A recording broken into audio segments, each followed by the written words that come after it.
আস্তে আস্তে মিডিয়ার তরজা কমে আসবে, মিছিলের সংখ্যা কমে আসবে, সোশ্যাল মিডিয়ায় পোস্ট কমে আসবে, কিন্তু আমরা যেন ভুলে না যাই স্বপ্নদীপকে।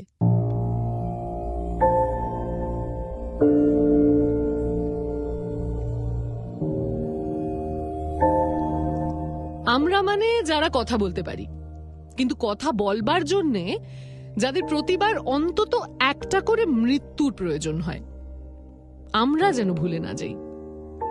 একটা ফেসবুক পোস্ট, একটা মিডিয়া স্কুপ, একটা কন্টেন্ট, আর আবারও একটা মৃত্যুর মাঝের সময়টায় আমরা যেন ভুলে না যাই পাড়ার মাঠের এক কোণে দাঁড়িয়ে যে বাচ্চা ছেলেটা ফ্যাল ফ্যাল করে বাকিদের খেলা দেখে, তার কথা। আর একটু বড় হলে ছেলেটাকে সবাই বৌদি বা লেডিস বলে ডাকতে শুরু করলে আমরা যেন ঠিক করে হেসে না ফেলি। স্কুলের ওয়াশরুমে ভিড় করে যে ছেলেটার প্যান্ট ধরে